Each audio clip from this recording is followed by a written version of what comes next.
Greetings, my witches. Welcome to you. Thank you so much for being here with me. I'm Luna, and it's Wednesday, so we're doing readings for the signs tonight. And wow, y'all came rushing in the door. Hey, hi, Samantha. Greetings to everyone, and welcome and blessed be to you. I'm so glad that you chose to be here with me tonight. Lyrical.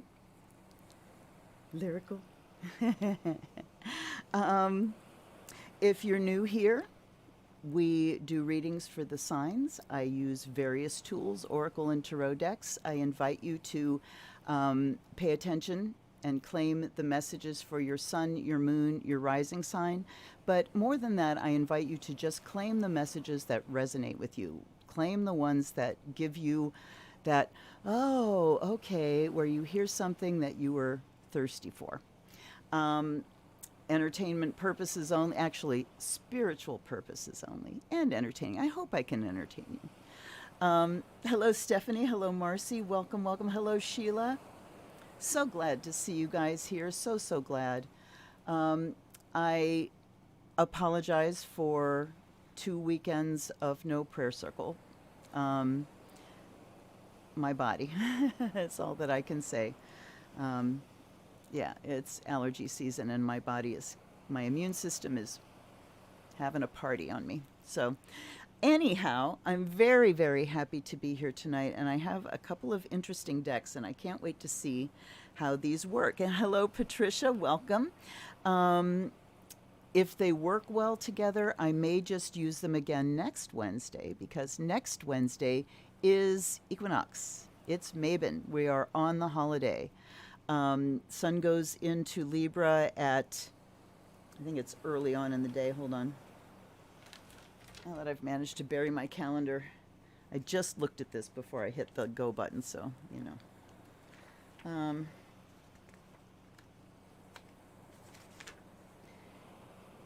Yeah, 3:21 p.m., but it goes, it enters Libra before we do our readings, so we will be like freshly, like right there. And so let me show you the decks I'm going to use.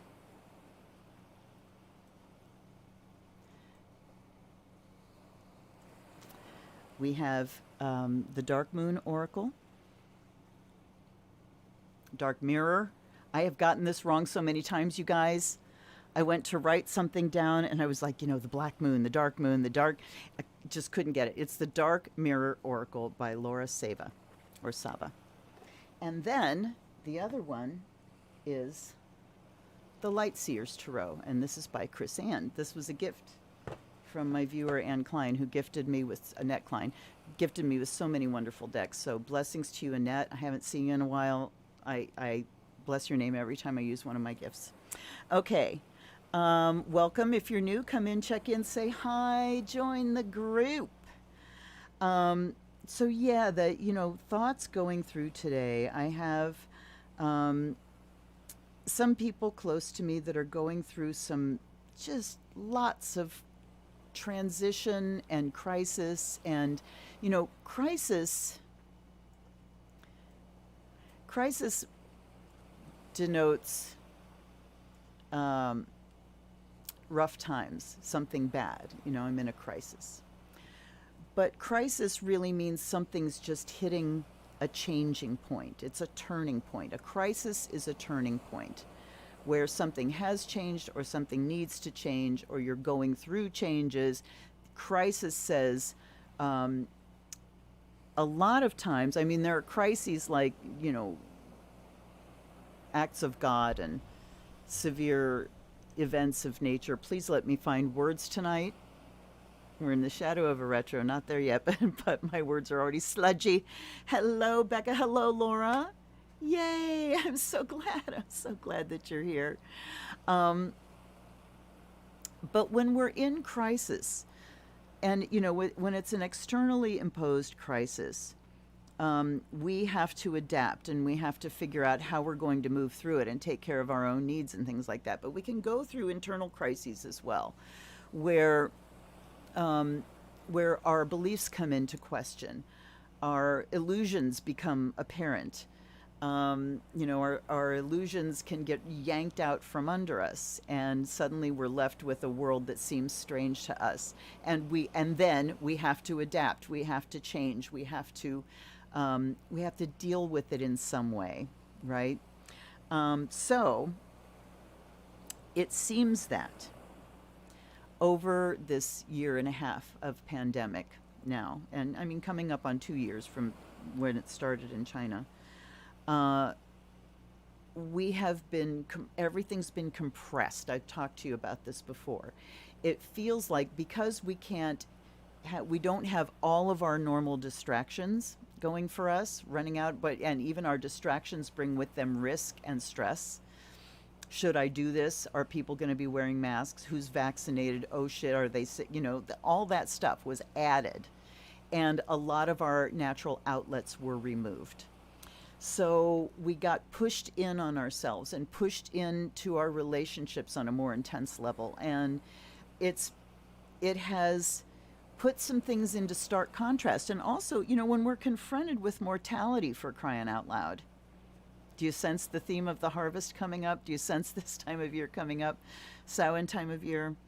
Um, we are just pushed in on ourselves and forced to deal with ourselves on a new level, and forced to deal with the notion that every single one of us, every one of you and me and everyone in my family and everyone that I love is going to die one day. We're all going to die. The sooner you like deal with that on the front end, the better you'll off you will be. But even though we say, yeah, I know that, we know it intellectually.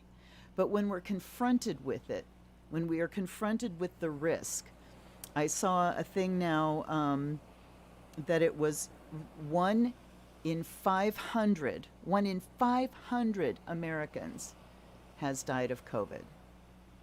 That's astonishing to me. Absolutely astonishing.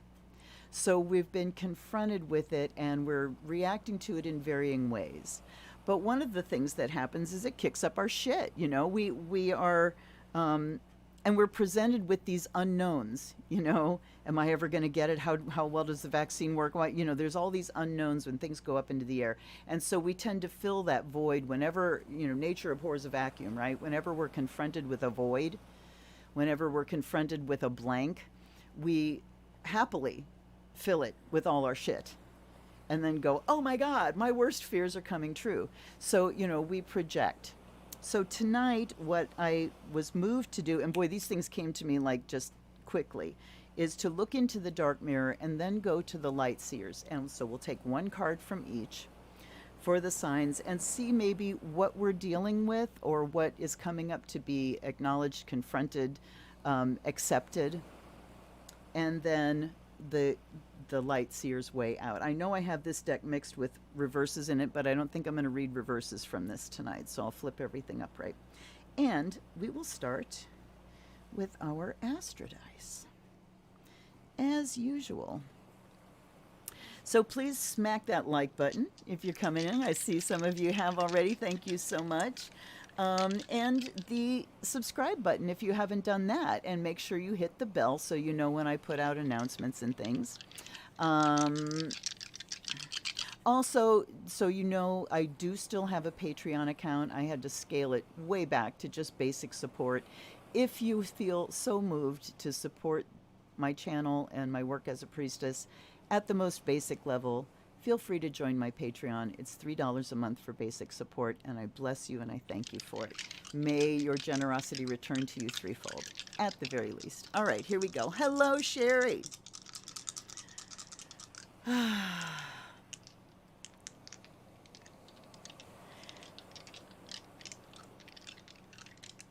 Okay. What energies do we need to bring to the fore this week? How do we need to bring them to the fore? And in what arena is what we want to ask. Okay, so we have the moon.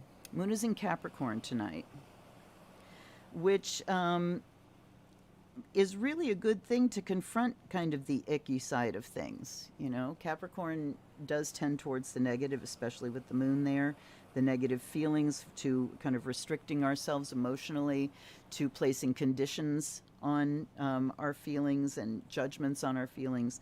So it's a good time to look into this dark mirror. So moon energies this week are coming to the fore, which means watch your moods. The moon represents things that change, right? The moon rules the tides. The moon rules your feelings. They ebb and flow. They are in constant motion. If they stop moving, they get icky and stagnant. So we want to keep the emotions flowing this week. We want to move forward with the energy of change, with the energy of being able to shift, to move through cycles. That's lunar energy. So, for instance, in your natal chart, where the moon sits, can show where things tend to go through these phases, these cyclic phases, right? So the moon is also nurturing energy. The moon is food, how we feed ourselves. The moon rules all the containers in your body. Breasts and bladder are ruled by the moon. I think gallbladder would be in there too because it is a container. And stomach, that was the big one. That's the big one, good grief. Breasts, stomach, and bladder are ruled by the moon and Cancer. And so we want to make sure that we're nurturing ourselves, that you are eating good food, that you're taking good care of yourself in that way, being a good mother to yourself this week. Libra is the sign energy, so it says that we need to do this in the now. We need to do this with a plan behind it, because Libra is, and I'm doing these Astrodice slightly differently tonight. Rather than looking at what the moon in Libra in the ninth house means, we're going to look at each one separately as, you know, what we can really make use of this week. I thought that might be a little more useful. So Libra is a cardinal sign. It is a reactive sign. It reacts in the now. So the nurturing energy, we just want to make sure we are in the now, that we are clearly seeing. It's an air sign, that we are clearly viewing and striving for objectivity in things. Now, that's interesting when you throw the moon in there, because the moon is not objectivity. The moon is subjectivity. The moon is how I react to things. So the tendency here, if you want to look at it that way, would be to be reactive in the now, but kind of on an intellectual level.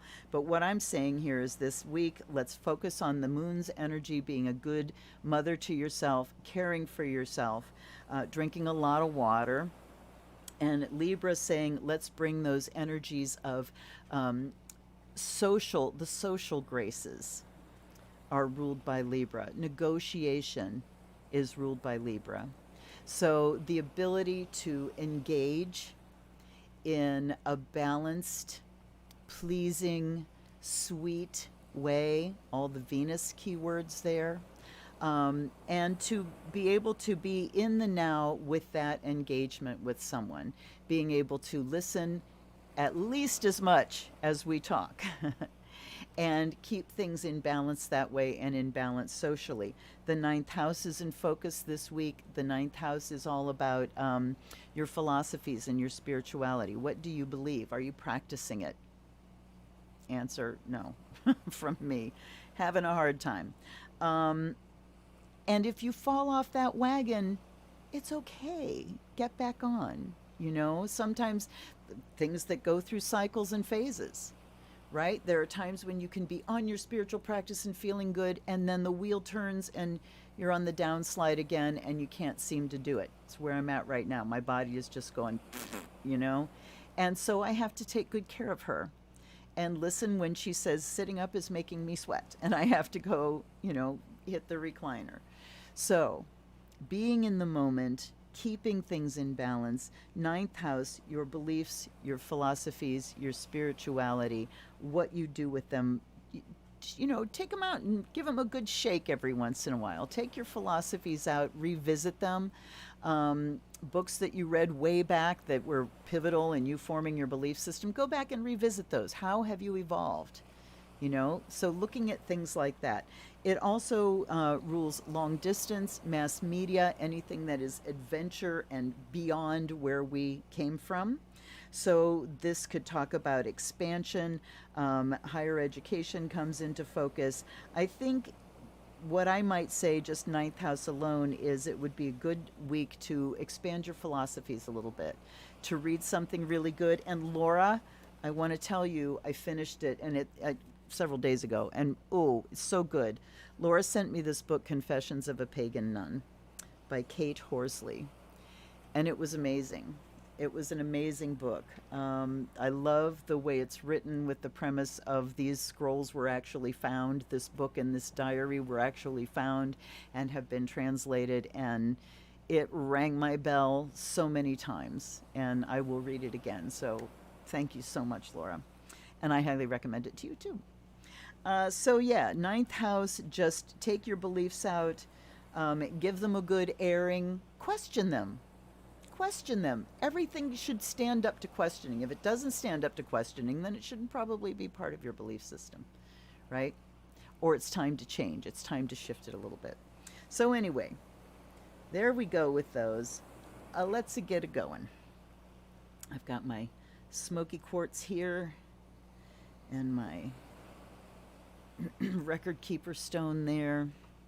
And let's see, am I off to the side or am I in the middle tonight? Maybe I'm in the middle, but I'll make myself little. I'm in the middle, but I'll be little. There. Okay. This is also the last week where Virgo comes up first, because the sun will be in Libra next Wednesday when we do our readings. Okay. Oh, wait, hold up. See, this tells you I'm not going to say I'm not grounded. I'm kind of too grounded. I'm in the sludge, the physical sludge. Let's do a smoke cleanse, and I think I'm going to do like a pretty vigorous one tonight. Come on. Stay lit. There we go. Stay lit. Let me put you down before you burn me. Ah! All right. Good enough, I suppose. I offer you a smoke cleanse.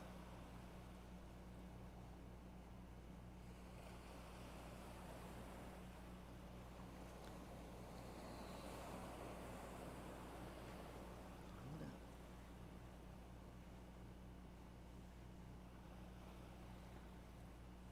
And this week, also because next week is equinox, I am going to be cleaning the altar this week, and it's going to be one of those a shelf a day kind of things, so that I can get it done. And then I offer you this salt water. So by air and fire may you be purified and charged, and by water and salt may you be blessed and made whole. I invite in my guides and guardians, allies and ancestors. I thank you for your presence here now and always. And I offer you fresh water. And I offer you the fire of Azrael. Please assist me in these readings tonight. I am your mouthpiece. Let me be your voice. I promise to step out of the way, so that you can speak the lessons that we need to help us thrive this week, to help us be our own best friend, to help us care for ourselves so that we may be of benefit to everyone. All right.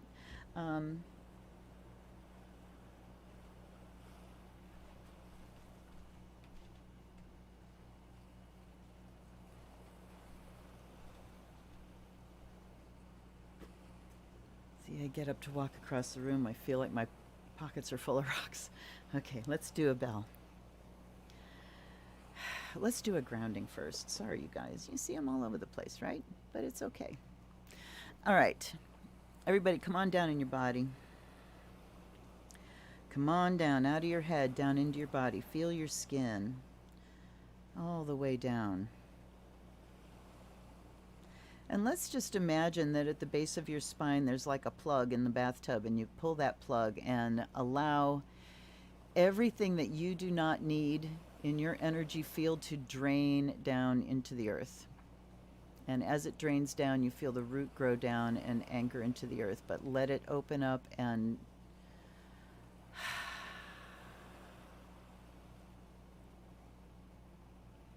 I don't need to make a list. You guys know the stuff you don't need in your body. Send it out. And then as it clears out, feel the energy from the earth start to rise up the root. I will be quiet for a moment while you bring it up into your body.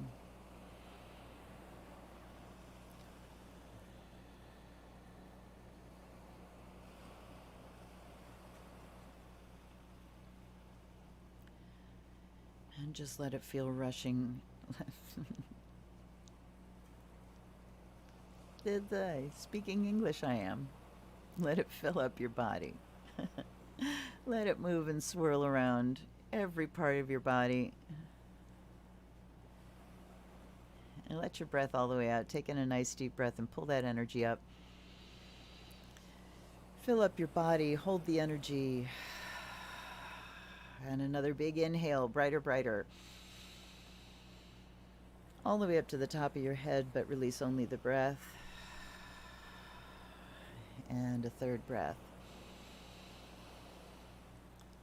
Full of energy, release it out your crown. And I am sweating.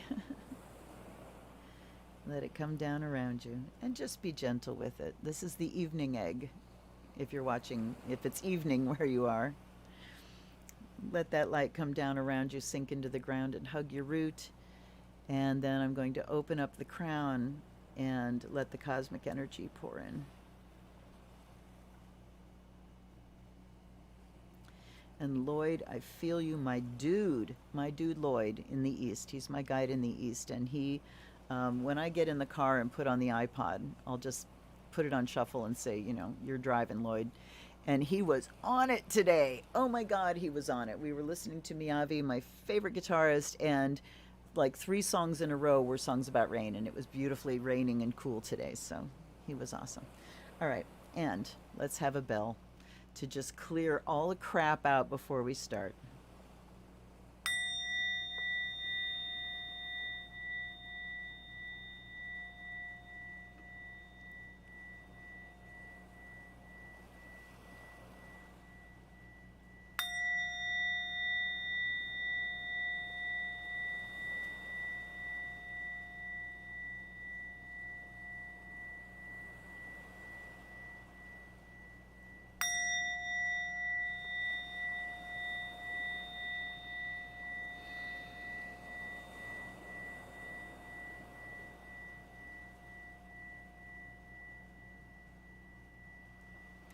And at the very beginning here, I give gratitude for forgiveness for any omissions, mistakes, stumbles. Okay, let me catch up here. Yeah, it did feel like reading an actual diary, Laura. Well, you can borrow mine, Samantha. You got to give it back. Okay. So, starting with our Virgos.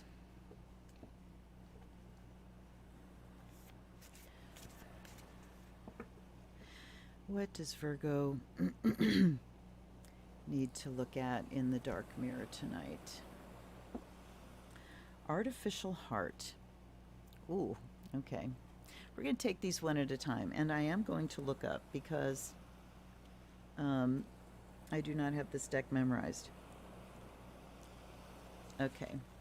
And just for like the pithy part, so this is the bargaining stage of grief. It's the new moon. The phrase is, or the main caption here, if I don't feel the warmth of the sun, will I blame the sun or myself? And the sentence is, building oneself to specifications steeling oneself to adversity, dreaming of electric sheeps. So artificial heart here is saying that you, Virgo, this week have been kind of just going into duck and cover mode, and like they said, steeling yourself against the onslaught and going, okay, it's better if I just don't feel, if I just don't extend myself. And it's the bargaining stage. If I just don't buy into it, will it go away quicker, you know? So what you need to do here is get back in touch with your wounded heart, Virgo. Yes, it hurts, and you cannot care for it unless you are able to be open to that hurt and feel it and be there for yourself. So your nurturing of yourself this week is to listen to your heart, and what is it telling you? What wounds? We've been over the same subject so many times, but it's new every time because we're constantly confronting it in new forms.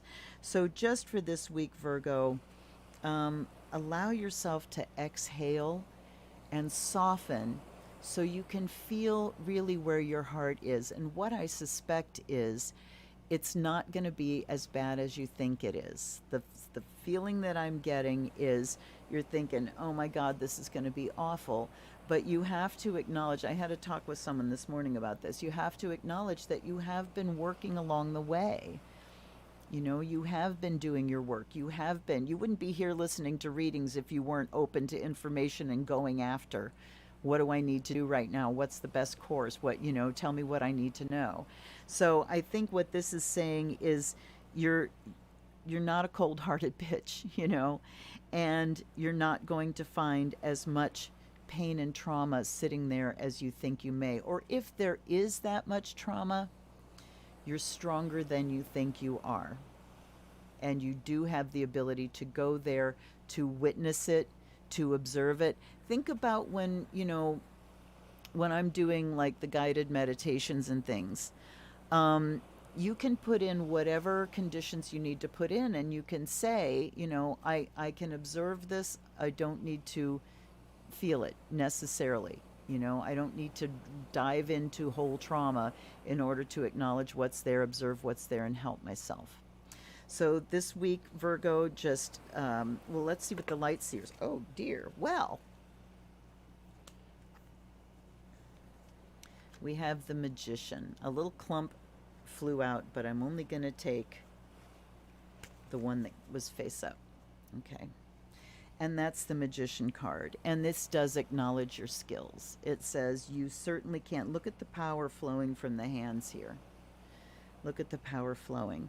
When you open to the energy that's there, without judging it, without caving into whatever fear or anxiety you might be feeling about it, you can affect it. You can manipulate it. You can do your magic on it, So take heart, Virgo, that you have the skills of the magician. You are able to move energy. You are able to sense it. What's my definition of a witch? It's someone that can sense subtle energies, can manipulate them, bend them, twist them, make them bigger, make them smaller, and direct them. Okay? That's witchcraft. So you have the ability to do this. That's the light at the end of the tunnel. So you can go in with a good will, go in feeling confident and brave that whatever I find there, I will then be able to work with. All right? Okay.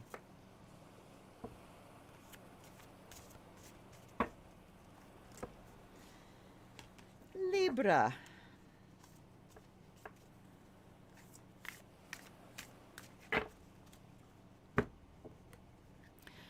All right, Libra.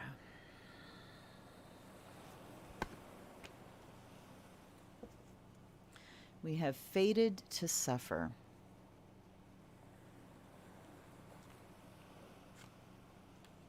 And, this is, Capricorn moon is perfect for this because it's like, oh, Capricorn moon, life is suffering, this fatalistic view. So, How do we feel if we're fated to suffer? The moon phase is waxing gibbous. The stage of grief is depression.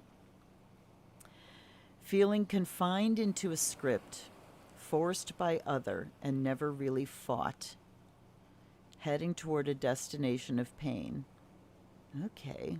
Forced by other and never really fought. Interesting. The sentence says, if you know the future, you forsake your choices. Only with no fate, life is free to unfold into unknown shores. This is wonderful. So, here we go. Here's the slippery slope of what's going to happen. Tell me my future. When you don't know what's going to happen, you start thinking about, what can I do? What do I need to do? If you knew what was going to happen, and you know, this is the conundrum of being able to foresee things, because I'm, you know, kind of changing my opinion, or at least being loud about it now, that yes, you can see things that are coming. But what you don't see is how you get there. So because you look at a future thing and it says, ooh, this is going to happen in the future, does that mean, great, I'm just going to sit back and wait. I'm going to sit back and wait for it to happen. No, that's not how things happen. So that is the you know, the downside of knowing for sure that something's going to happen, is that you kind of feel like, now I don't play a part in this. I can just wait for it to get to me. So this is talking about not collapsing in like that. I want to look again.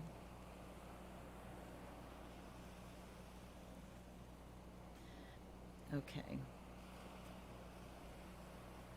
Only with no fate. So again, there's the kind of that fate and destiny. Fate just sort of means you're doomed for this to happen. This is going to happen no matter what you do, right? Destiny is, here's what I'm here to fulfill. Here's the purpose. Here are the gifts that I'm here to use.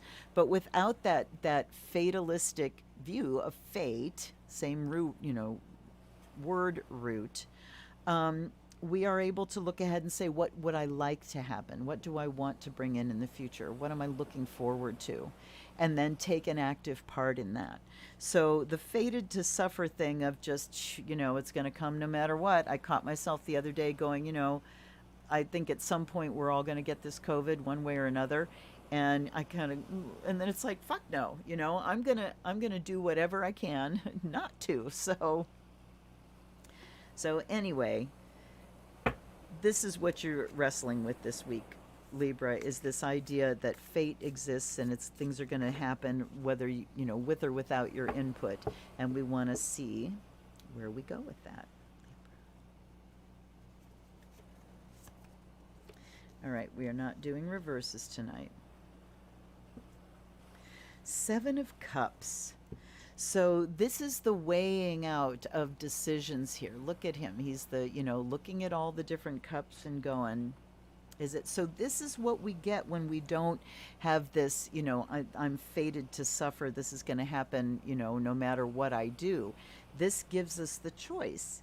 And because it's cups, we're talking about how we feel about these things. These guys looking into these, I think they're kivas, or they're like upturned baskets.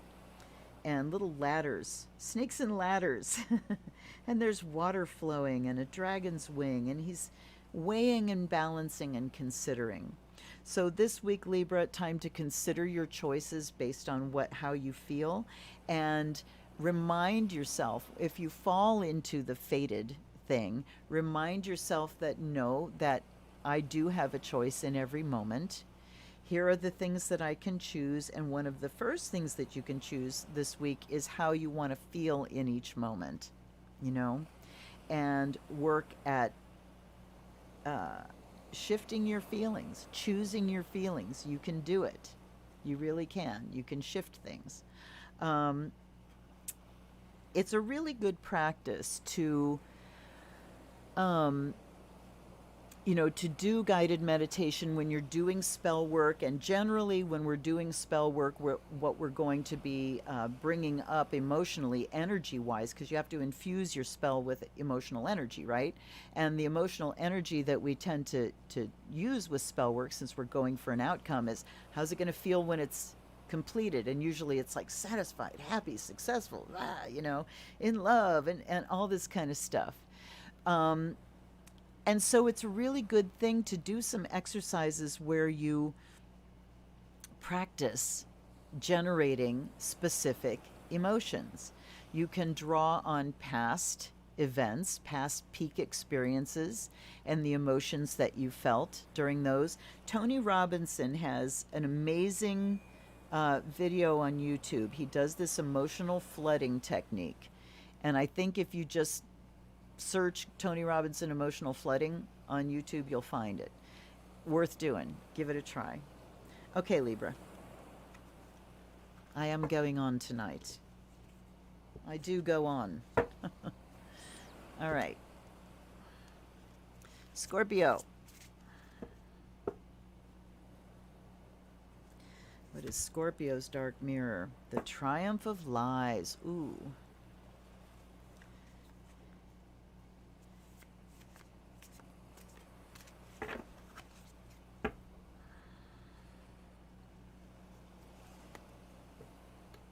And then we have the Eight of Pentacles. All right. Triumph of Lies is the number one card in this deck. Okay. If something hurts me, I change myself so it can stop. The sentence says, not all that glitters is gold. Emptiness is felt when there is nothing under the dress. Okay, let me read the description here. The visual seed. Headless mannequins crowd against each other under a cold neon light. They're dressed in luxury clothes and pricey accessories. Among them, one has a crowned skull floating where her face was supposed to be. Triumph of Lies is about appearance. Appearance is always so important in the world. Day by day, it seems more important. Can that be a lie, too? Okay, so Scorpio, we're dealing with appearances here. Scorpio, the master of morphing. The master of disguise, right?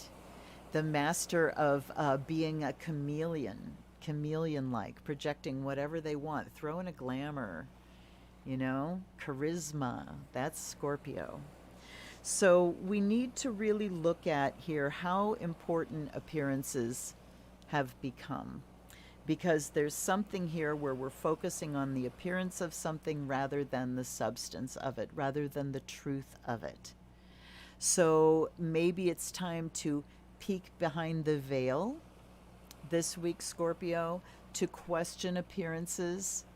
And the question they asked there was how much do appearances really count? How much do they count to you? They certainly count a lot in our culture. So then you have to ask yourself, how down am I with that? How much am I willing to go along with the cultural norm of appearance over substance, of the outward package rather than the inward person? So time this week, Scorpio, to question all of those appearances, to okay, what am I thinking of? I don't know what I'm thinking of, whether it's a TV show or something, but it's like something where the appearance of something appears big and scary, but when you question it or you call it out, it, you know, shows its true self. So, Scorpio, you certainly have the bravery to do this. You are the one that always wants to peek underneath the dress or beyond the veil. So focus on that this week. And the Eight of Pentacles comes here to help you out. Practicing the skills. So you are the phoenix, Scorpio. I'm looking at this gorgeous spectrum and this display of light at the top and thinking about phoenix energy and practicing rising, practicing reanimating, transforming. Practice that death and rebirth that you are so comfortable with. Scorpio is comfortable with these things. And the Eight of Pentacles really is about practice and getting the tools in your hands. And look, she's sitting like in front of an altar. Ritual time to plan your equinox ritual, to plan the full moon ritual. Hold up one second here. And I want to ask you guys too, order, where are we at here?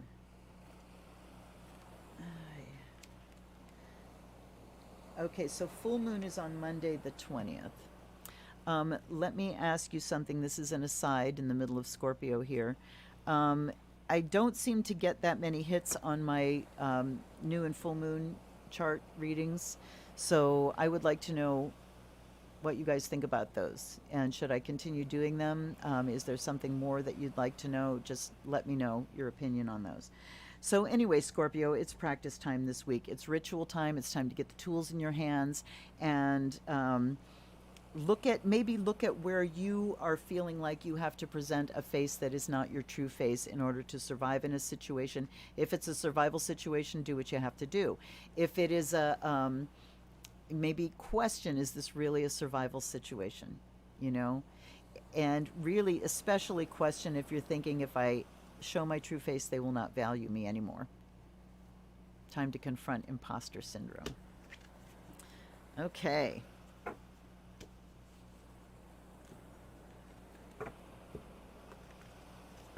Sagittarius. You're welcome, Sheila.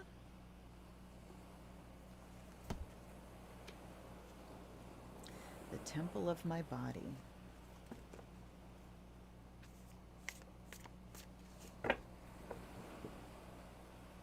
Okay.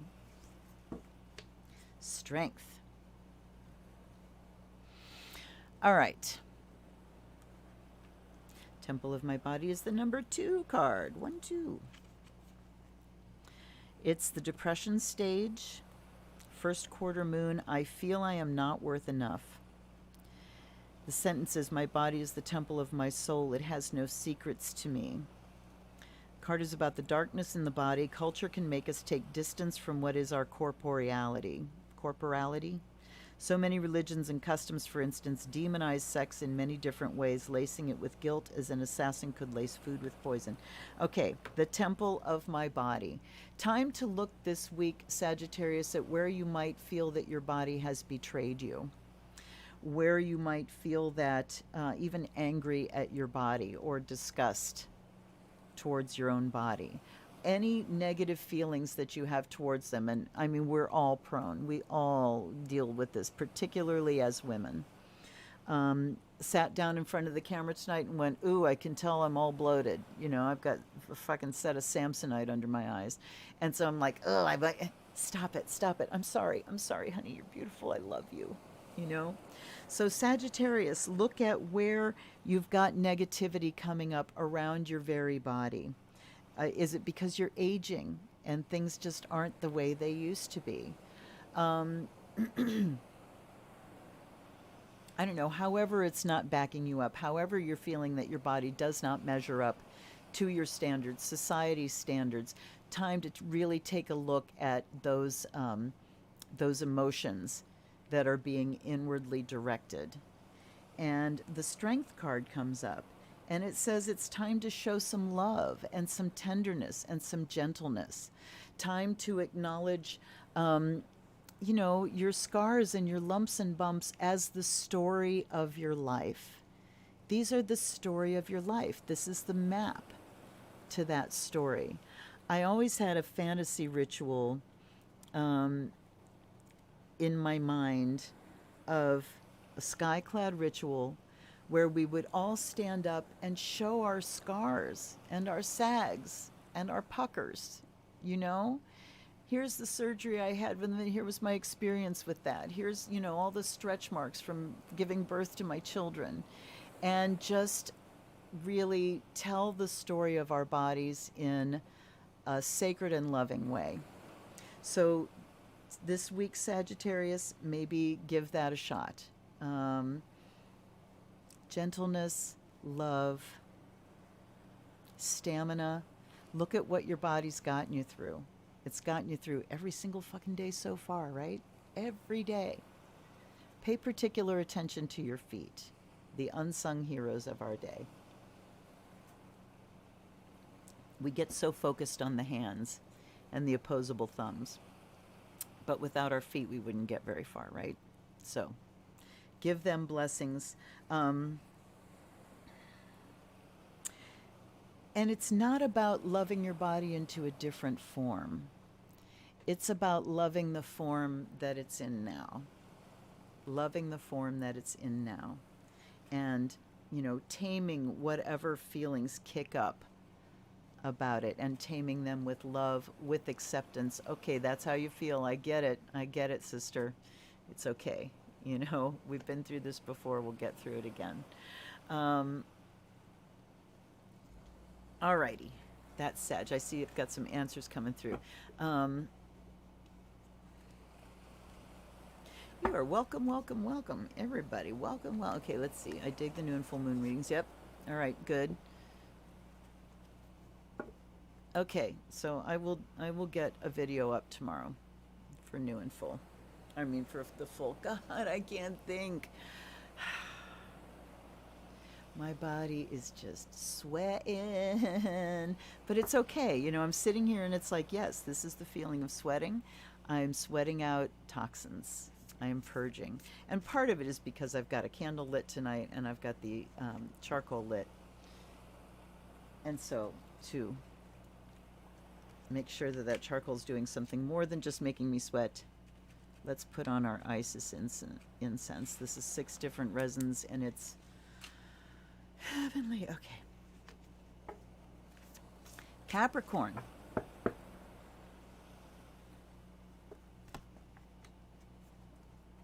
Fated to suffer for you too. Oh, perfect. On a Capricorn moon. For our Cappies. It's okay. I'll just suffer. Reminds me of the old, how many Jewish mothers does it take to change a light bulb? None, but it's okay. I'll sit in the dark. Okay. Ooh, and we're getting a good share of majors tonight as well. Okay, so you too, Capricorn, need to question your ideas of fate. Do you think that fate rules your life, or do you think that you rule your life? Or do you think it's a combination?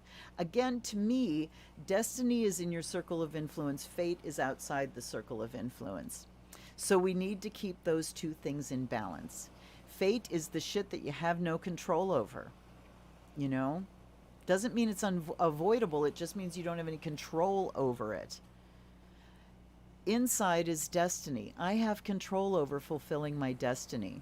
What does that look like? That looks like knowing what my destiny is, and that means being connected to yourself, being connected to your true self, knowing who you are, knowing your passions, feeling those impulses. Here's what I'm here to do. If there was only one thing I could do in my whole entire life, what would that thing be?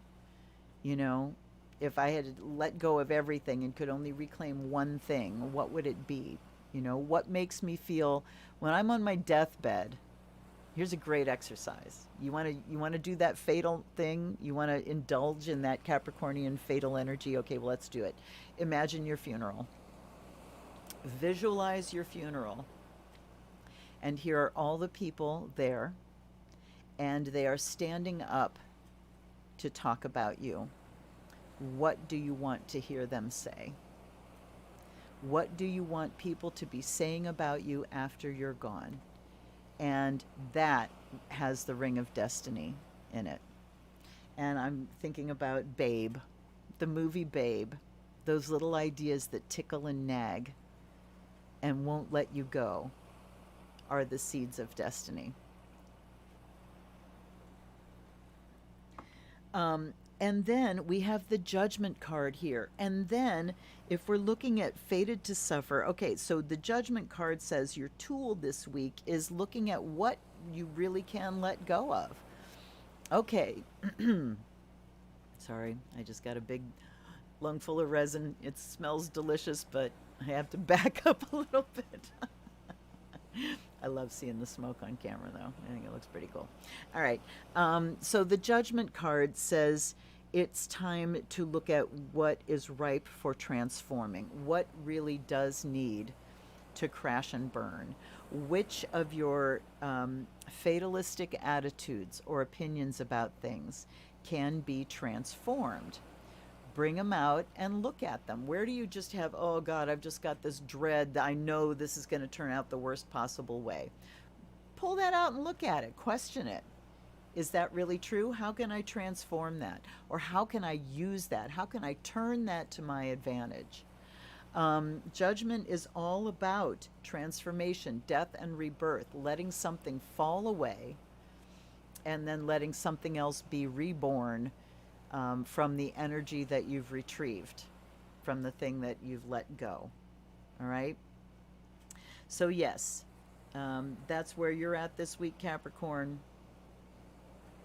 Let me see if there's anything else here. I'm going to read a little bit more out of this.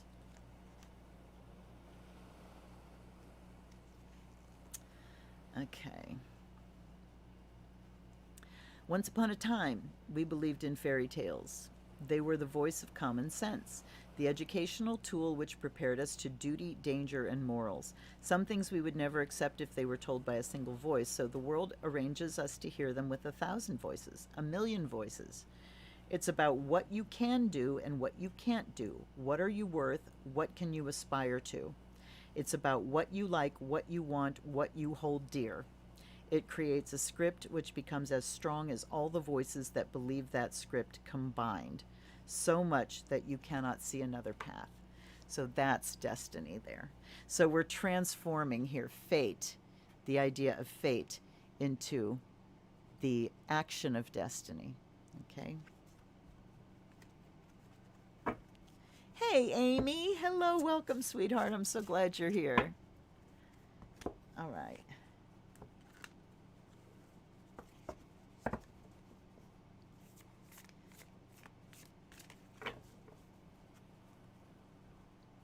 Where are we at? Aquarius. Oh, I see a little black kitty in your message there, Amy. I'm going to try to get Pyewacket up here tonight. Is he up here yet?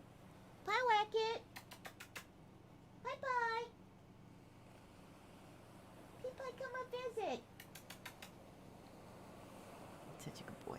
He weighs 15 pounds. Okay. And he's still growing. Perchance to dream. That's going to be an interesting one. Whoa, and that comes a flying out. And we will flip that over. I am not reading reverses tonight. By the way, I recommend highly both of these decks.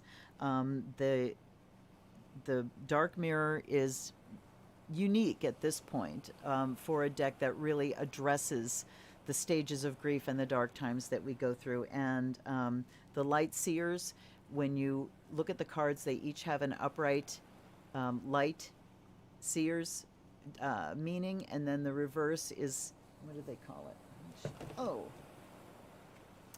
She calls it the Shadow Seer. So there's a Light Seer and a Shadow Seer. So you can use this deck for both as well. All right. Perchance to dream. The moon phase is new. The grief stage is denial. If I sleep long enough, when I wake up, the pain will have been gone. To die, to sleep, perchance to dream, or... Okay. So, it's the time to surrender, to drown, to dive in head first in the cozy, all-enveloping darkness of the blanket. It is a moment of weakness, a desire to close your eyes and surrender just for 1 moment, 1 second, 1 minute. Not like a hero fighting the world, but like a kid, just welcoming the darkness outside within, fully. How long will that moment last? A minute? We can say just a minute, but it's not true. Disappearing is but an instant. Just take the time. Okay. The language in this gets interesting. So this is talking about confronting the desire to just cave up, you know, cave in, hole up, dive under the blanket, and go, you know, if I just bail out for a while. This reminds me of in the Bo Burnham special. If you haven't watched Inside on Netflix, you certainly should. There's a part where the song about turning 30, he says, it's 2020 and I'm 30. I'll do another 10, 20, 30, I'll be 40 and kill myself then. And then he goes into this thing of, I'm not going to kill myself, and don't kill yourself. I've had people around me kill themselves, and I, didn't love it, really just didn't love it. Just don't, just not. Can you just not? And then he says, but if I could kill myself just for a year, if I could just kill myself for a year and then come back, that's what I'd do. That's what this is. If I could can I just sleep? Can we just hibernate until all the bullshit's over, and then we'll come back? So what you're confronting this week, Aquarius, is that tendency to just want to disappear and let things take care of themselves. The Five of Wands here says you've got to just beat your way through it. Stand up, take up a wand. It's time to find your way forward again, through the tangle. Look at the things that are causing you to retreat, and probably it's not one thing, it's the big pile of things. There's a big pile of things we're going through now. And, hopefully, I was going to say, things might not ever go back to the way they were. I hope they don't. Hopefully things have this stuff is going on long enough that it can't go back the way it was. To me, that's a hopeful thing. So for you this week, it's about, and what I'm seeing in this picture of the Five of Wands, rather than them confronting each other, they're not facing each other with these wands. It's kind of like trying to build a bridge or lay tracks, but the effort isn't coordinated. So this week, look at maybe the different threads of this stress and see if you can kind of take things apart and address them one at a time. Okay, here's where I'm at with this, and what can I do about that today? Just what can I do about it today? Can I just acknowledge it? That's the first part. And maybe decide that, yes, something else needs to be done. I know what that thing is. I'm going to say I'll do it on this day. Start just sort of taking all these wands that are laying all around and just sort of laying the tracks, laying them in an orderly fashion so that you do end up with a bridge and a path that you can follow. It feels like there will be several different paths to look at, but looking at them individually, and then it takes things down into the sum, into its individual parts rather than the sum of its parts, because the sum of parts is usually bigger, So breaking things down, taking things one step at a time so that you don't feel as compelled to just knock yourself out, and wait. I will just sleep for the next year, all right? Okay, Saggies. Hello, Natalie. Welcome, dear. Hello. How's your bum for warts? Sorry. Oh, my God. Where did I even fucking hear that? I think it was Steve Irwin. Goddess bless him. All right. Pisces.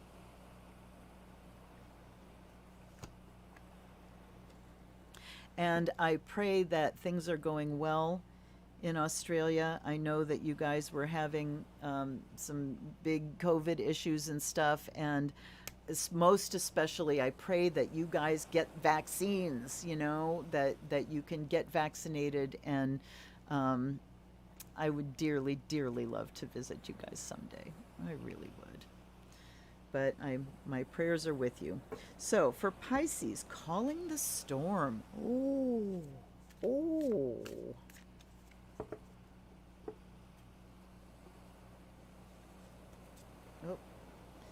Let's see what the second one.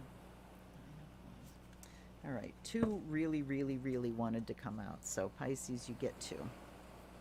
All right, calling the storm. Let's look that up.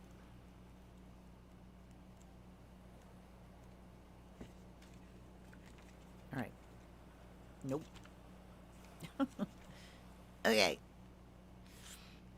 The moon phase is third quarter. The grief stage is bargaining.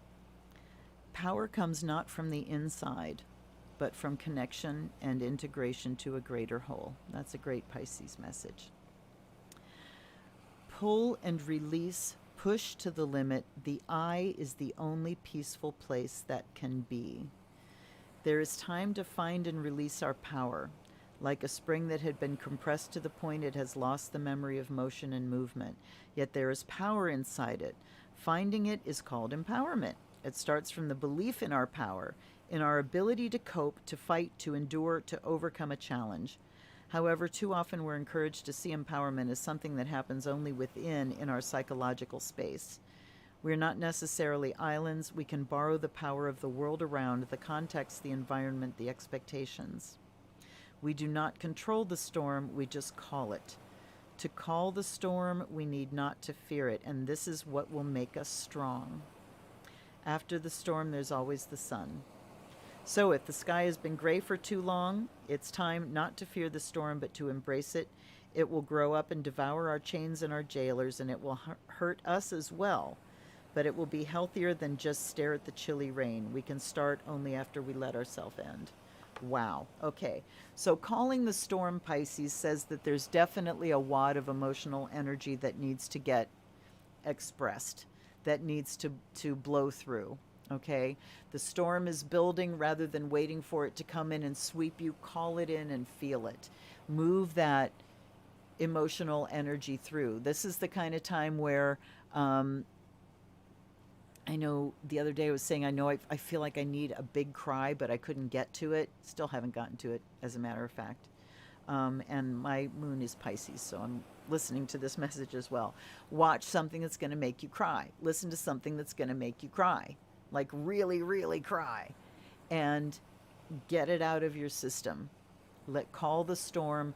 Let it rock you. Let it change you. Feel the pain. Let it blow through. 9 of Wands here says you're protected. Keep your boundaries firm. You can set up your ritual space to do this in. So if you're afraid of the feelings that are waiting for you, because you know they're huge, do this in a safe place.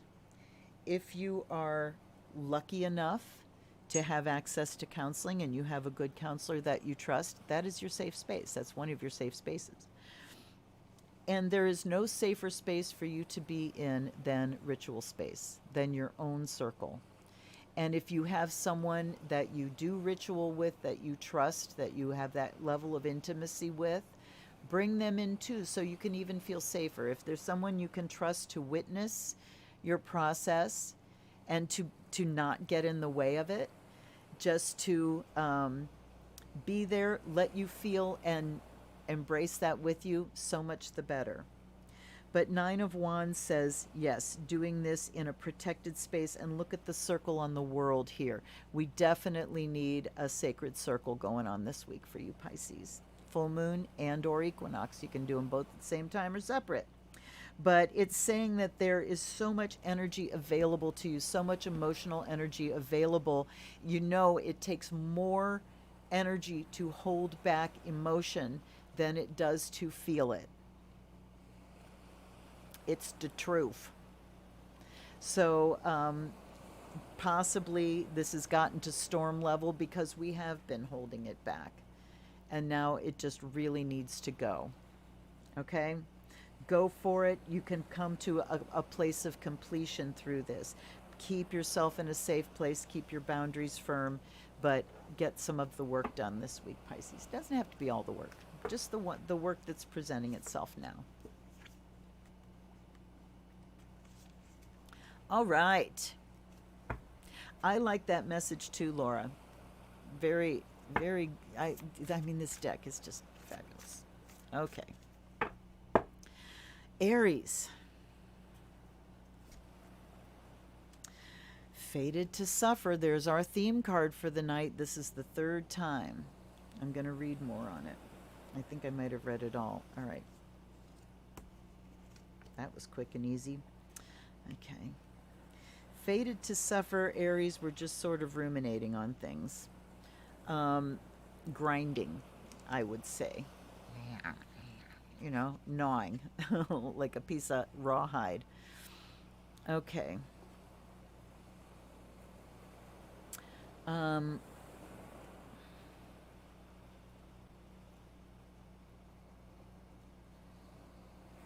All right, I'm looking at the part that we haven't read on this yet. Remember, it says feeling confined into a script forced by other and never really fought, heading toward a destination of pain. So just sort of getting pushed by fate. I'm just fate.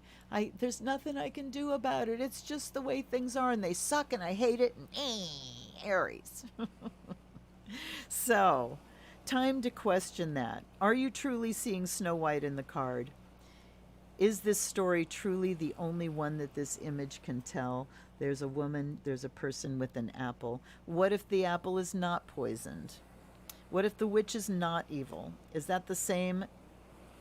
Is that the same at what you look in your life?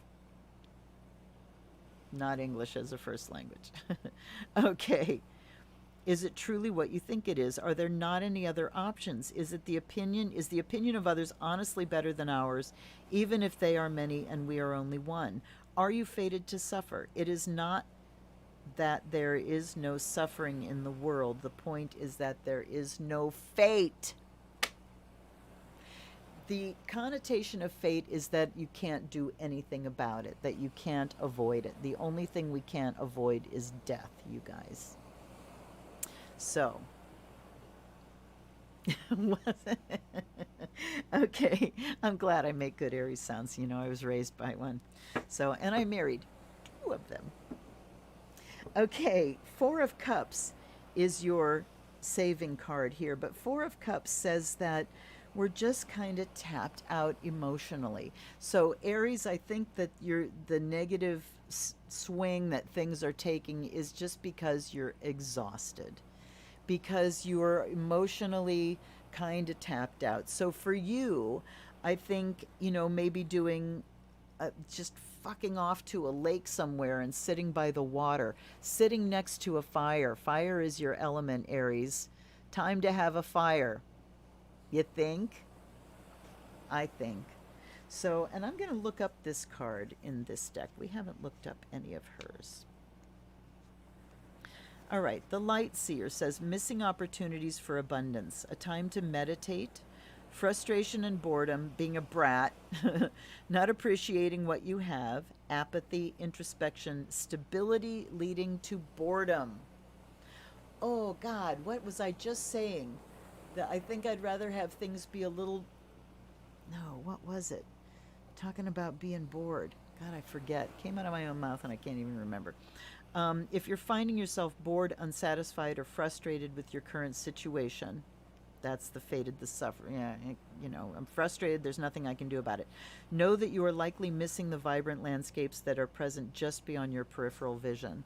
Often we become so focused on our own internal perspectives that our feelings about a situation can prevent us from noticing the arrival of extraordinary opportunities and remarkable things. If you remain open to shifting ever so slightly in order to see your situation in a fantastic new light, you will learn that the present moment is filled with the most dynamic magic. Okay, so this is a shift in focus, certainly, and away from fate, that we can just toss the concept of fate, but accept the concept, the truth, that there are things we can't control. Wrestle with that, Aries. These are things beyond my control. Find something that you can put your hand to wrestle with, and help that bring you out of your doldrums here. You know, Aries needs something to fight, but maybe what you need to do is just get your body moving. I know a lot of us haven't been moving very much. I haven't been moving very much because I don't have the energy to. But at the same time, I feel like if I could have a good, hot, sweaty drum and dancing, you know, that I would feel better. I might completely exhaust myself, but I'm exhausted already. But I can alleviate the stress in the meantime. So Aries, I think it's time to come out of the sort of bratty ruminating on things, kick up your heels a little bit. It doesn't have to be the way you think it is. All right? You can think about things differently. Aight. Taurus.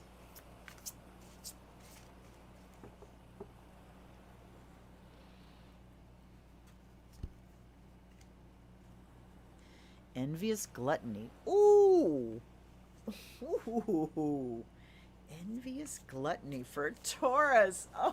Oh, it's perfect. All right. Wait, that one wanted to come first. All right. There we go. Three of Cups. Envious gluttony. Okay. So this could be, take a guess here, that it's like there's something I feel somebody else has more than I have, or something that I want and can't have or don't have. And so I'm just kind of feeding myself to compensate for that. This is the denial stage. Going to the edge of the ravine, savoring the idea of letting go all restraint. Ooh. There is hunger sleeping just under the surface like an animal lurking. So, and the sections here, this next section I read is called Going Dark. This card is not just dark, it is unpleasant, sickly disgusting. The difference in how we feel in front of a vampire as opposed to in front of writhing bugs. Is there a difference? Okay. It's not an existential darkness that we can paint of romance, drama, and subtle anguish. It's raw, primal, reeking of rotting stench. Okay, blah, blah, blah. It feels like there's darkness, and in that black landscape there's a hole and hole leading to an even greater darkness, and that is calling. The urge is pressing down every time, played with, toyed with, treated like something that doesn't belong here. Okay. Now we're getting to the substance here. It's like rolling in the mud, bringing out the twisted, refreshing feeling of demeaning oneself. Okay, so this is wallowing. Envious gluttony is about wallowing in the muck. The key is that we don't want to recognize the depth of the envy and the anger. We cast it out of ourselves, and now it's truly a parasitic monster, impossible to accept as something that came out of ourselves. What if we bring light to the pitch dark well? What if the scary monster is just a scrawny, starved feeling? What if it's just a little thing, dark as tar indeed, but to be sorry of, not to be feared? All right. So rather than kind of wallowing, I mean, this one's kind of complicated here. All right. There's certainly envy. Look at where you're thinking you're not as good as somebody else because of what they have. Because of what they have. And then rather than saying, well, how did they do what they did and how can I do that too? You are either tearing them down or you're tearing yourself down. I just, and envy is a sure sign of creative frustration and creative blockage. When you are creatively envious or jealous of someone, you will start to tear them down. And if you're starting to tear yourself down too, then, I mean, that's even more toxic. So we want to, if you're tearing somebody else down and picking about what they do because you are actually creatively frustrated in that way, time to look at yourself and go, how can I take care of myself here? How can I fulfill myself? How can I look at this person and cheer what they're doing? Feel joy about their success and what they're doing, because then I have joy instead of envy. And from that joy, I can say, what can I do today? What's one thing I can do today in order to take me toward this thing that I'm feeling I don't have? Because the truth is, if you didn't have it in you already, you wouldn't even want it. Think about that. If you didn't have the capability and the potential in you already, you wouldn't even be wanting that thing. So, and the more jealous you are, the stronger it is in you, and the more it needs your attention to bring it out. So it's time to turn away from where you feel negative feelings. And we all do it. This is not a fault thing. This is not oh, you're an evil person because you're feeling, envious of this other person. No, we all do these things. Just acknowledge where you're feeling these things and look at how you can nurture your own talents into being, taking a cue from them, taking joy from them, taking a pattern from them. If I replicate their success, I will have success too. This is another principle of NLP. If you want to do something and be successful at it, find somebody that's already successful and do what they did. Okay, Three of Cups here says, yes, celebrate someone else's joy rather than getting envious about it. And envy is about what people have. Jealousy is about people's relationships. So make a distinction there, okay? So Three of Cups this week, celebrate your own talents. Celebrate taking a step towards the thing that you want to fulfill. You know, that dream you want to fulfill, your creative expression, and stop getting eaten alive by the envy of others that are a little farther along than you are, okay? Okay. Gemini. Boy, I'm going long tonight. Fated to suffer. Holy shit, you guys.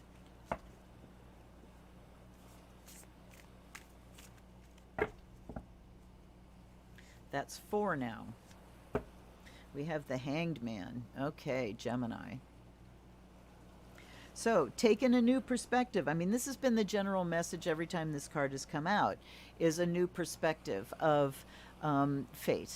You know, a new way of looking at it. I'm not going to go back to the card because this is the 4th time we've talked about it. So, Gemini, your antidote to it is to just, I'm hearing the phrase free fall. Let go. Just let go of whatever you're wrestling with and let yourself fall back and see where you land. Let's look at we'll go into the Hanged Man since I'm not going deeper into this one.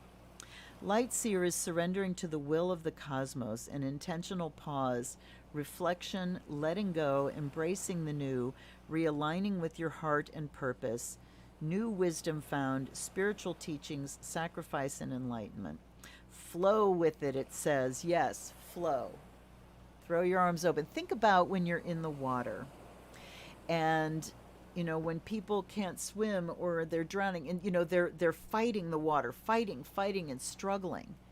Where if you throw your arms open and throw yourself back onto the water and take a big deep breath, provided your head's above water, of course, the water will hold you up.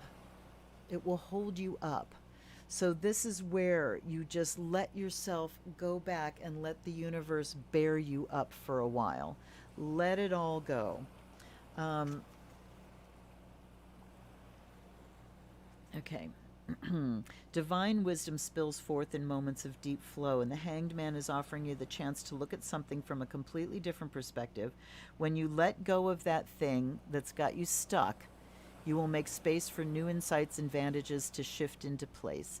Open your heart to the bigger plan, and you'll inadvertently tap into a whole new framework from which to see the world. Know that your path and your dream may look unfamiliar to you after you relinquish the need to direct the outcomes. The need to direct the outcomes, that's what has you railing against fate.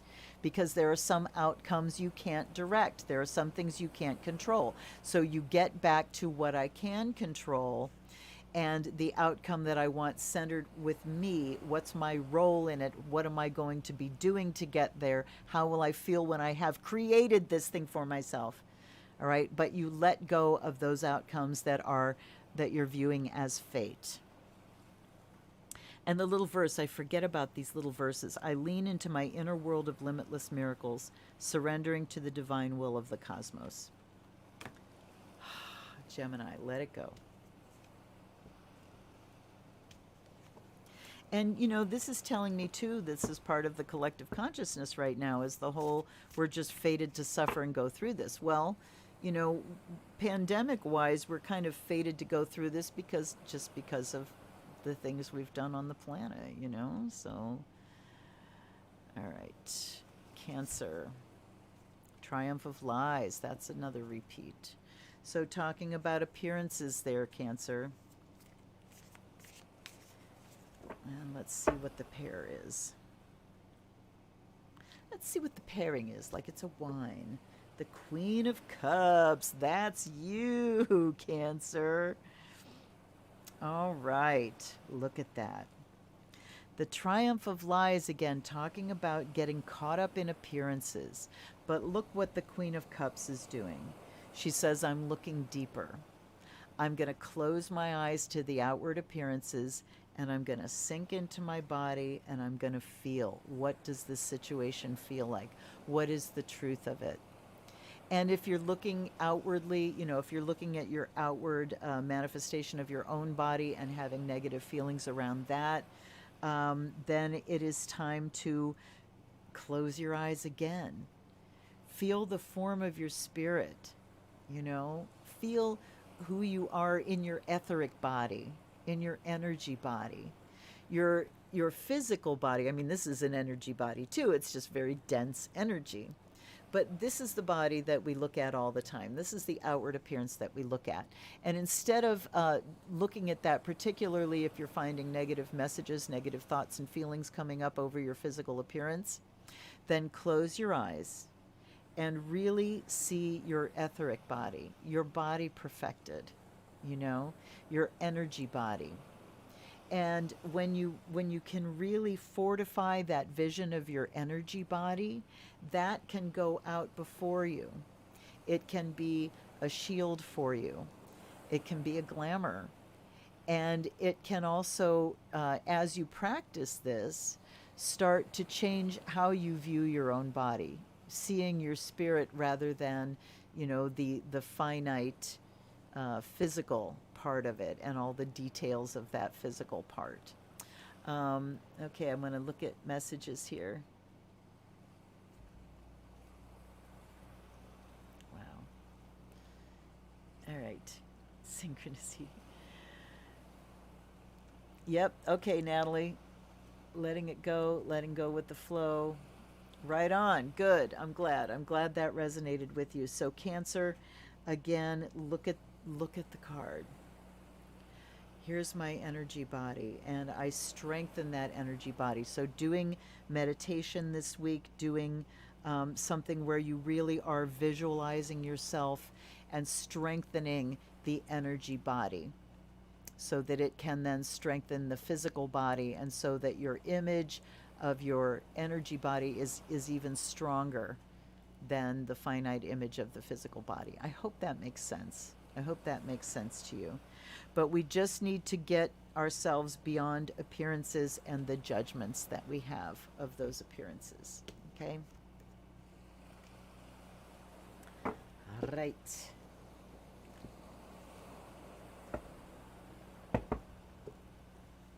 Leo. I can't believe I went this long tonight, but it's going easy. Triumph of lies again. All right, 3 times for this one. Okay, I'm hearing it. Okay, Luna, I get it. Ah. Oh, for Pete's sake. There, go. You go. That was messy. We have the Queen of Wands here. Queen of Fire. It's so interesting that Cancer got the Queen of Water and that Leo gets the Queen of Fire. How appropriate. So you as well, Leo, are wrestling with appearances. Are we wrestling with the COVID-15? Yes. Yes, we are. Perhaps the COVID more than 15. Forgive yourself. Forgive yourself for being vulnerable and being human and finding pleasure where you could find pleasure and finding comfort where you could find it. All right? So now is the time to look at these appearances and make decisions about them. What are you going to do about it? Are you going to do something to change this? Do you want to get rid of that weight? What will it take for you to do that? What are the small steps that it will take? What are the changes that you can make day to day? You know, in the structure of your day. Look at the Queen of Wands. She is so creative. She's so passionate and fiery. So she's talking about creating a new way of moving through the day, creating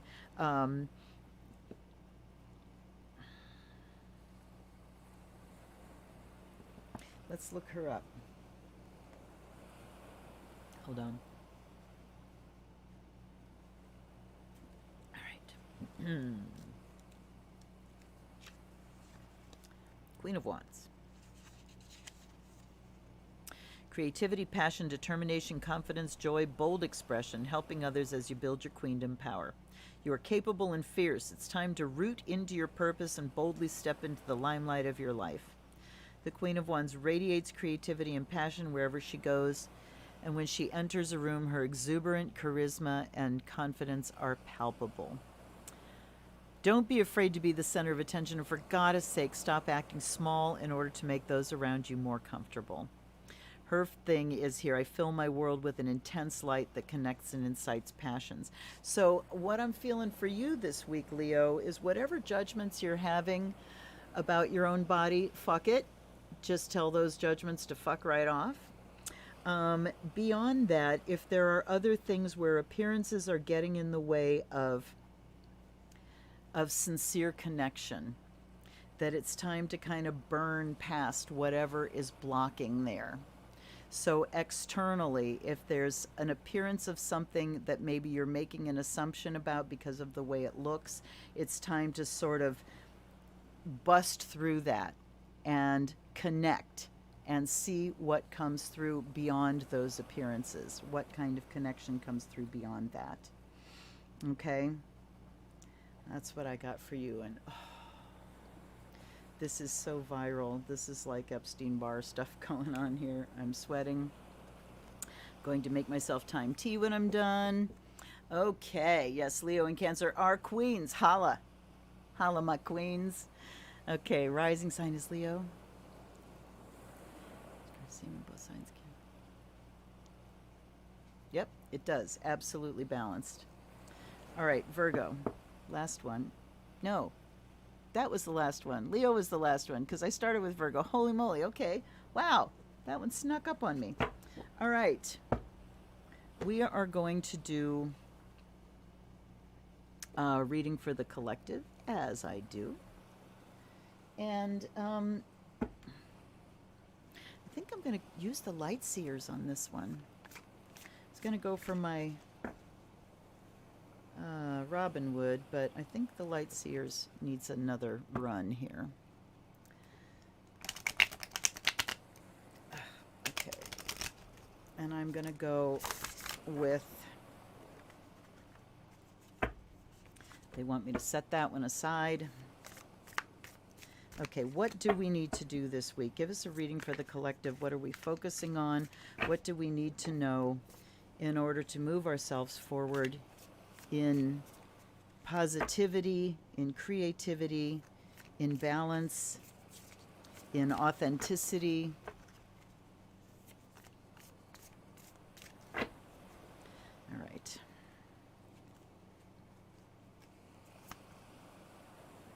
We have the Magician, the Two of Swords, and the Page of Swords reversed. Okay. So what we need to get to work on, where our magic lies this week, is in taking off the blindfold and clearing our minds, clearing our thoughts, making a plan, getting the facts straight, seeing it for what it is. Okay?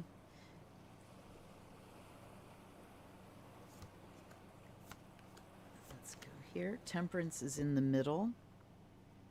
The Hierophant upside down. Okay, hold on. Six of Wands, the Chariot, and the Eight of Swords. All right. So Temperance in the middle talks about assimilation. And I will tell you that I started writing for Prayer Circle. I was going to do it on Sunday, and I started writing on Saturday. And the thing that I'm writing that I definitely want to do with you is about eating your demons. About, and I think I got this notion from Tibetan stuff. I haven't looked it up. But it talks about being able to, the visualization is that you're consuming the trauma, you're consuming your stuckness, you're consuming all the things that you want to go like this, that you eat that. And as you eat it, it breaks down into its components. And one major component is nutrients. So this is like a real Virgo thing, dealing with the digestive system and breaking things down into nutrients.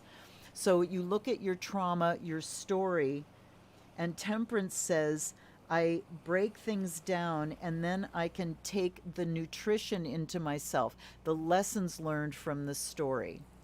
Those can become part of me and nourish me and move me forward, while the rest of it, the substance of it, which is the storyline, goes away as waste. The things that cannot be broken down, the things that can't be digested, the story that can't be changed. What happened, happened, right? So you let that go away as waste. That's what Temperance is saying. Hierophant reversed is time. We need to start questioning the things that we are doing as habits. We need to look at our habits of seeing things a certain way. Hierophant talks about, in this deck, when you look at it right side up, look at him laughing. The stairway to the stars, that's the way to enlightenment. But it's reversed here. So it's saying that we need to look at our practices and our routines that are just not, that the things that need to be broken down. Okay, the stories, the habitual tapes that play, the stories that need to be broken down that haven't been. They're not taking us towards enlightenment. Okay, they're taking us into just its habits, so we don't look at it. Time to look at it. And this is Four of Pentacles on this side. Okay, hold on. I'm not used to this deck.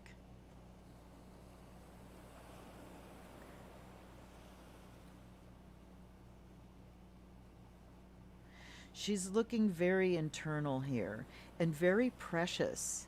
This is a good message, you guys. Look at where you don't allow anyone to question your stories. And I'm not talking about questioning your stories like believing that it happened. I mean, like somebody saying, well, perhaps if you looked at this trauma this way, you could, move forward, move towards forgiveness, move towards letting that shit go, move forward. And you're like, I could never, where you get precious about your wounds and precious about your trauma. When you get precious about them, you cannot heal them, because you're unwilling to let them go. So here's where we want to break it down into its components, because what's precious is the nutrients that are available. What's precious is the spiritual truth that I'm being shown. The pathway that I'm being shown to enlightenment. This is an experience that I can use to move me towards enlightenment, but I have to be willing to let it break down into its components, and I have to be willing to let go of the storyline, and I'm being precious about it. Because this is earth, this is the structure, and this is this is my story, Now, you've had a trauma in your past. Is that ever going away? No, it's always there. But the thing is, when you've extracted the nutrients, then that becomes a power center that you can teach from. Then you extract the wisdom from it, and you're able to guide others. This is what the Wounded Healer is all about. Knowing your story, healing your story, being willing to drop that storyline and turn it around into, this is going to become a strength for me. Okay? So we stop the preciousness and we let things break down, the old habitual storylines. Let them break down so we can extract the wisdom. And at the bottom here, look at the Chariot in the middle. We can move forward. But so victory, and the Chariot says we move forward into victory. But looky, we got the second blindfold card here. We move forward and we still find Here's where I'm still keeping myself trapped. Here's where I still am in a prison of my own making. And we're going to take the Hanged Man says it's time to give it up, to offer it up to Spirit.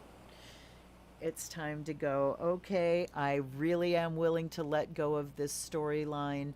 I really am willing to heal. How can I look at this from another perspective? If I can let go of the story, letting go of the storyline is not letting go of who you are. It's uncovering who you are.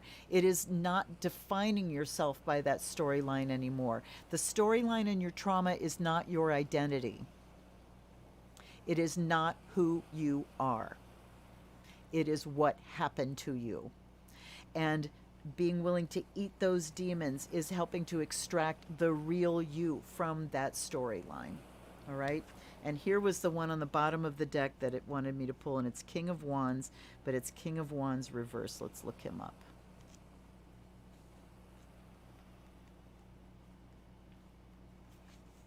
Okay, the Shadow Seer says being overly ambitious, a need for compassion, egomania, being too assertive, explosive emotions, and impatience. Passionate and heart-fueled, we build this empire of light together. So upright, it's an entrepreneurial spirit, a natural-born leader, ideas that can be ultra-successful, a creative visionary, timelessness, success, and fire. This fiery guy, charismatic, natural-born leader whose vitality emanates through his laughter and his obsession with a life well lived. But this is talking about being overly ambitious. Okay, hold on. You know what? I want to turn him around and talk about the courage that he also represents. It took courage for him to get where he got, for him to be successful. And the courage is about facing these old stories and being willing to say, this is not who I am. It has defined my life. It doesn't define me. All right? Because we do want to move forward, but we're keeping ourselves stuck by that triumph of lies, by the appearances, the false appearances, and by this succumbing to, you know, that fatal attraction that makes us coddle our storylines and hold them preciously. And I don't want to let that go because I'm a victim. And it's so comfortable to be a victim. But he's saying, fuck that. Time to stop being a victim. Time to look at the lion here. Take off the blindfold, see it for what it is. Buck up your courage, bust those old habits, eat your demons, shit out the story, and move yourself forward. All right? All right, you guys. I love this deck. I remember why I love this deck. It is too many decks syndrome. Which makes me laugh because there is, if you guys have never seen a show called Flight of the Conchords, Conchords, it's two guys from Australia. And Natalie, you probably know them. What is it? Brett and Jamie? It's not Jamie. Brett and, oh, God, I can't remember. Anyway, they are musicians and comedians, and they're fucking hilarious. And they have a show, this great little, like, sitcom kind of show, and they have their songs in these shows. And there's one called Too Many Dicks on the Dance Floor. Too many dicks. Too many dicks on the dance floor. So too many decks syndrome, where I forget how much I love some of these decks. So, and I quite like the way these paired together. We'll see if we use the same ones next week. Anyway, I really appreciate everybody being here. Let me catch up if there's any new messages. You are so very welcome, Marcy. Preparing Ostara, that's right. So we are moving into our second harvest festival here and into the death part of year, whereas Marcy and Natalie are preparing for springtime. So look at that. You know, we get so into our, I'm like, ooh, fall. We bought apple cider today. We bought candy corn today. And, you know, thinking about people on the other side of the world are like, oh, it's finally spring. Is that you pie? That better be you pie. That wasn't you pie. Holy shit, what was that? Something just brushed my leg. I mean, just seriously brushed my leg. Hi, Wacket. Pie, Pea Pie, come here. Come here, Pie. Come see your mommy. Bye, bye. Come on. He ain't having any of it tonight. Yes, I will give him many, many kisses for all of you. If you value what you see here, please consider hitting my Patreon or sending a small donation. There's nothing too small, and I appreciate everything you send in my direction and bless you for it. Certainly like and subscribe. And I will see you hopefully this weekend. We'll see how my body goes. Sometimes I just have to play it a day at a time. But I have confidence that even if I don't do a prayer circle, you will do your prayer circle and add your magic to the world. Thank you so much for being in the world and for being here and showing up for me. I really appreciate you. I will see you on some kind of video on Friday. I will do a full moon video and possibly some kind of unboxing or a book review or something. Anyway, I'll see you guys next time. Until then, this is Luna. I love you all. Blessed be.